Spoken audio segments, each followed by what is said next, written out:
está en primera página en este momento lo que ha ocurrido en Venezuela en relación a la sentencia del Tribunal Supremo de Justicia que limita los poderes de la Asamblea Nacional. El máximo tribunal impide a la Asamblea revisar, anular, revocar o de cualquier forma investigar y dejar sin efecto la designación de los magistrados designados el 23 de diciembre del año pasado. Quiero saludar a Jairo Libreros, analista permanente de NTN24, que nos acompaña hoy. Hay varias cosas para comentar. Jairo, buena tarde. Y Dania, muy buenas tardes. Yo creo que se está haciendo costumbre que los martes también estés. Sí, creo que sí. Vamos a hacer todo lo posible. Yo creo que vamos a dejarlo. Jairo, esto es grave, pero yo quiero que ambos saludemos a José Vicente Haro, abogado, constitucionalista, experto, como lo he dicho, en Derecho Constitucional, que hoy nos acompaña desde el Centro Internacional de Noticias.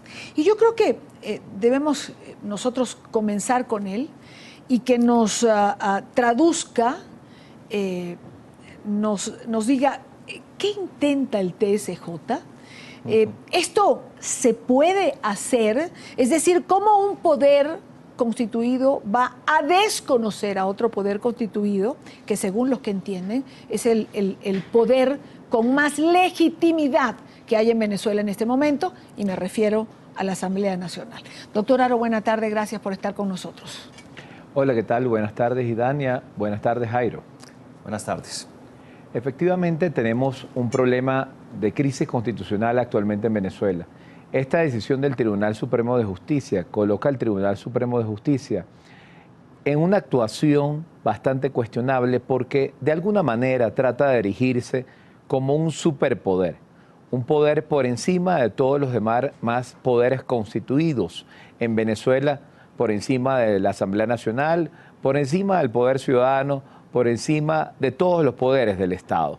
De hecho, me atrevo a afirmar que de alguna manera en la sentencia que dictó hoy el Tribunal Supremo de Justicia, la Sala Constitucional de ese máximo tribunal está actuando como si fuera el poder constituyente.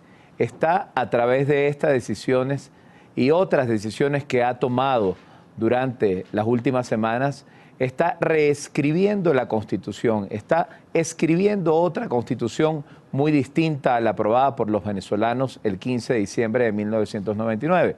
De manera que aquí todo empieza por este carácter, vamos a decir, autoritario, de alguna manera contrario a la Constitución, con que está actuando la Sala Constitucional del Tribunal Supremo de Justicia, atribuyéndose potestades que no tiene, con una falta de legitimidad democrática que deviene en el hecho de que la mayoría de sus magistrados hoy en día han sido designados y fueron designados en diciembre 23 del año pasado a través de un procedimiento bastante cuestionable, inconstitucional, etcétera, pero que en todo caso están tratando de asumir atribuciones que pretenden vaciar de contenido, desconocer facultades constitucionales expresas que tiene el poder legislativo, el Parlamento, allí donde están los representantes del pueblo. Ahora, es decir, el TSJ se constituye, como usted lo ha dicho, en un suprapoder. Esto no se podría hacer, pero lo hace el Tribunal Supremo.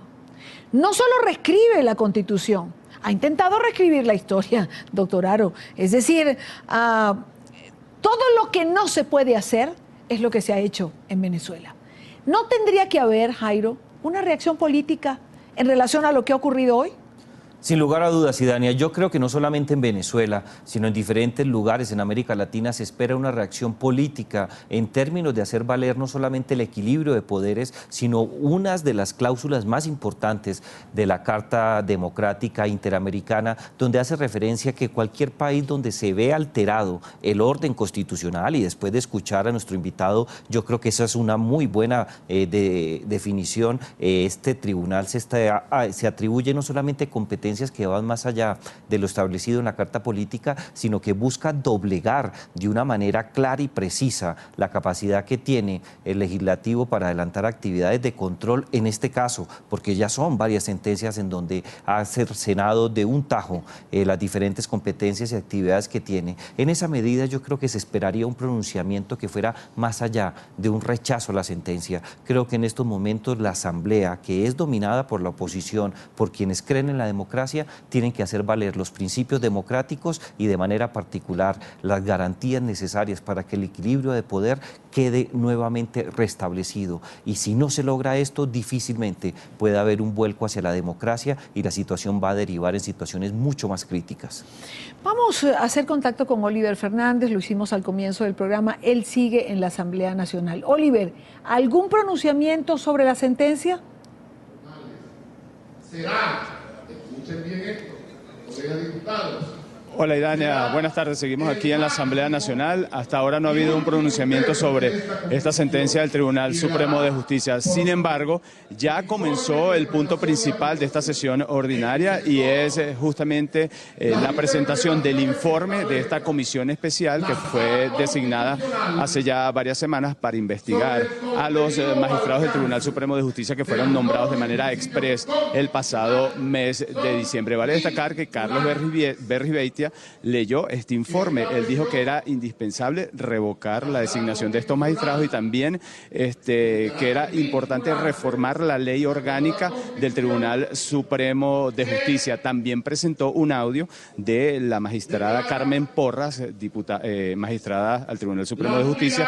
Ese audio, bueno, ella decía que prácticamente la hicieron renunciar, que la directiva del Tribunal Supremo de Justicia la estaba coaccionando y le estaba diciendo que debía pedir su jubilación y que era una orden. Ese audio también fue presentado acá en el hemiciclo de la Asamblea Nacional. También tomó la palabra el diputado por el Partido Socialista Unido de Venezuela, Pedro Carreño, y dijo que todo lo que salga de esta comisión especial es prácticamente nulo, de toda nulidad. Es decir, que esta investigación prácticamente no será tomada en cuenta por parte del Tribunal Supremo de Justicia. Sin embargo, nosotros vamos a seguir acá, vamos a esperar un pronunciamiento una vez que culmine esta sesión ordinaria, que ya debe quedar muy poco, para entonces tratar de pulsar la opinión de los diputados de oposición, aunque ya ellos han dicho que van a estudiar muy bien el alcance de lo que es esta sentencia del Tribunal Supremo de Justicia. Sin embargo, nosotros por supuesto vamos a tratar de, bueno, sacarle alguna información, qué es lo que ellos han visto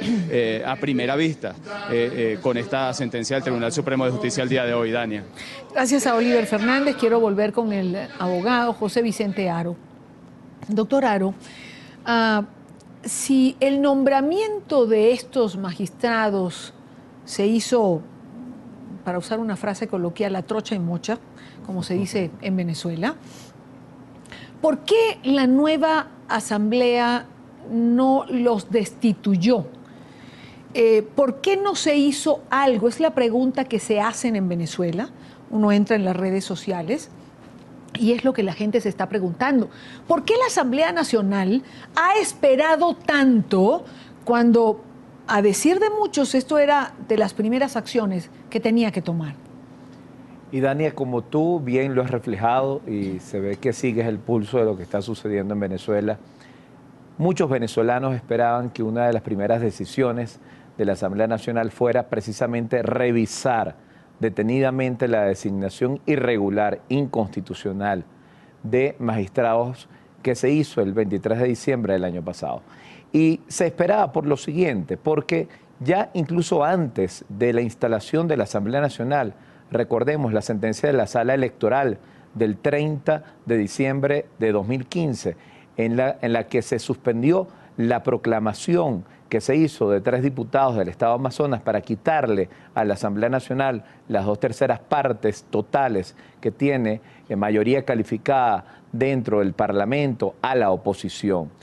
Luego se produjo aquella decisión del 11 de enero de este año, mediante la cual de alguna manera se declaró en desacato a la Asamblea Nacional por no cumplir con la orden de desincorporar a estos diputados del Estado Amazonas del hemiciclo. Incluso se amenazó a la Asamblea Nacional de declarar nulo, de toda nulidad, cualquier acto que se dictare con presencia y el voto y palabra de estos diputados del Estado Amazonas.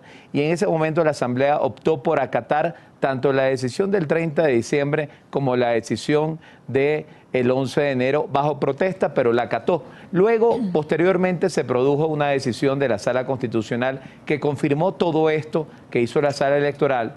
Digamos que hubo 3 decisiones sobre el tema de los diputados del Estado Amazonas. Posteriormente hubo 2 decisiones bastante cuestionables sobre el tema del decreto de emergencia económica y palabras más, palabras menos, se acató. Y a pesar de eso, pasaron las semanas, ya prácticamente 2 meses, sin que la Asamblea Nacional se haya pronunciado sobre el tema de los magistrados, teniendo encima 5 sentencias bastante fuertes en las que se desconocían sus facultades y atribuciones. La sentencia de hoy viene a ser, vamos a decir, la gota que quizás derrame el vaso, la gota que quizás lleve forzosamente a la Asamblea Nacional, a la plenaria de la Asamblea Nacional, sea en esta sesión, sea en la próxima sesión, a emitir un pronunciamiento sobre lo que está haciendo el Tribunal Supremo de Justicia y un pronunciamiento directo, como ya lo estamos viendo, se está iniciando sobre la designación irregular de estos magistrados que se hizo el 23 de diciembre del año pasado. Esto es necesario porque mientras estos magistrados sigan allí, mientras la Sala Constitucional siga controlada por el gobierno, va a ser muy difícil que la Asamblea Nacional pueda ejercer, por una parte, sus funciones de control político y por otra parte, que pueda aprobar leyes que no fueren vetadas posteriormente por la Sala Constitucional del Tribunal Supremo de Justicia. Claro, ahora me gustaría preguntarle a Jairo, ¿cómo se puede intentar jugar con las reglas que plantea la democracia cuando no se está frente a un gobierno democrático? ¿Cómo se pretende legislar en democracia dentro de la Asamblea cuando hay un Tribunal Supremo de Justicia doblegado al Ejecutivo y a los designios de quien ocupa la cabeza del mismo?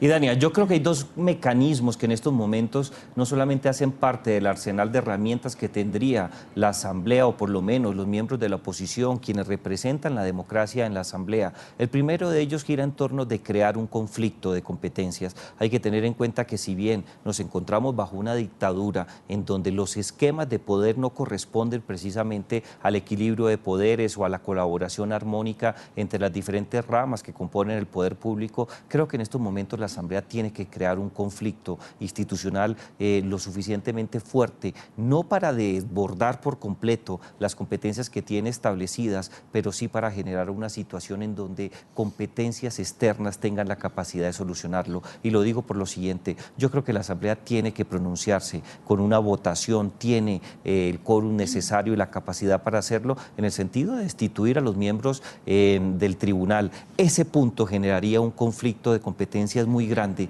que tiene que derivar en alguna solución. La segunda herramienta que yo veo a la mano es hacer apoyo o buscar el apoyo de alguna organización o de algún país internacional. Hay que tener en cuenta cómo fue el inicio del presidente Mauricio Macri, tan pronto arribó a la Casa Rosada. Yo creo que en estos momentos el orden constitucional está roto en Venezuela. Antes existían antecedentes muy delicados, pero lo que estamos viendo hoy rompe por completo el orden constitucional. Y en esa medida yo creo que un presidente como Macri o como cualquier otro presidente que esté interesado realmente en la democracia en América Latina hace necesario convocar a la Asamblea Permanente de la OEA para determinar un mecanismo que permita hacer una visita y determinar qué es lo que está ocurriendo en estos momentos. Si no se juegan las 2 variables, crear conflicto interno e invocar la Carta Democrática Interamericana, tenga la absoluta certeza, Idania, que este tribunal se va a comer literalmente las facultades, las competencias y de manera particular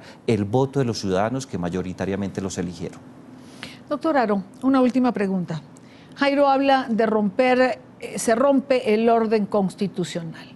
¿Hablamos de un golpe de Estado? Es decir, de conocer a la Asamblea Nacional. Le pido una respuesta no tan extensa porque tengo que ir a cumplir compromisos comerciales, pero sé que hay fracciones dentro de la Asamblea Nacional que están hablando precisamente de eso, de un golpe de Estado.